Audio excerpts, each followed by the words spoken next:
नवी मुंबई आंतरराष्ट्रीय विमानतळाला दिबा पाटील यांचं नाव द्यावं यासाठी सुप्रीम कोर्टात दाखल केलेली याचिका फेटाळण्यात आली। विमानतळाच्या निर्मितीपासून विमानतळाला भूमिपुत्र दिवंगत नेते दिबा पाटील यांचं नाव द्यावं अशी मागणी होत होती। विमानतळ आता कार्यान्वित झालं। राज्य सरकारनं केंद्राला प्रस्ताव देऊन 9 महिने झाले तरीही विमानतळाचं नामांतर झालेलं नाही। याबाबत दाखल याचिका कोर्टानं फेटाळली असून नामांतराचा अधिकार राज्य आणि केंद्र सरकारला असल्याचं सांगितलंय।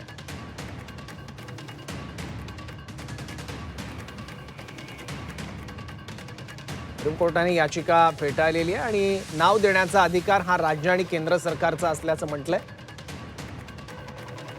आणि राज्य सरकार म्हणतं की आम्ही केंद्र सरकारला प्रस्ताव पाठवलाय, त्यामुळे दिबा पाटलांच्या नावाबाबत नेमका काय निर्णय केंद्र सरकार घेतात हे बघावं लागेल।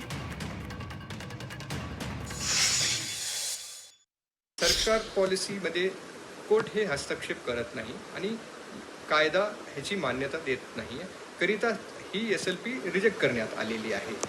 तरी पत्रव्यवहार सरकारसोबत करत राहावे, बाकीचे पर्याय मार्ग ओपन असून ही याचिका फेटाळण्यात आलेली आहे। नवी मुंबई एअरपोर्टला दिबा पाटील साहेबांचं नाव द्यावं ही शिवसेनेची 100% भूमिका आहे आणि त्याचा पाठपुरावा शिवसेना म्हणून आमचे खासदार पण करतील आणि स्वतः वेळ पडल्यास माननीय एकनाथ शिंदे साहेब केंद्रीय नेत्यांशी चर्चा करतील, परंतु शिवसेना म्हणून दिबा पाटलांचंच नाव द्यावं ही आमची भूमिका आहे।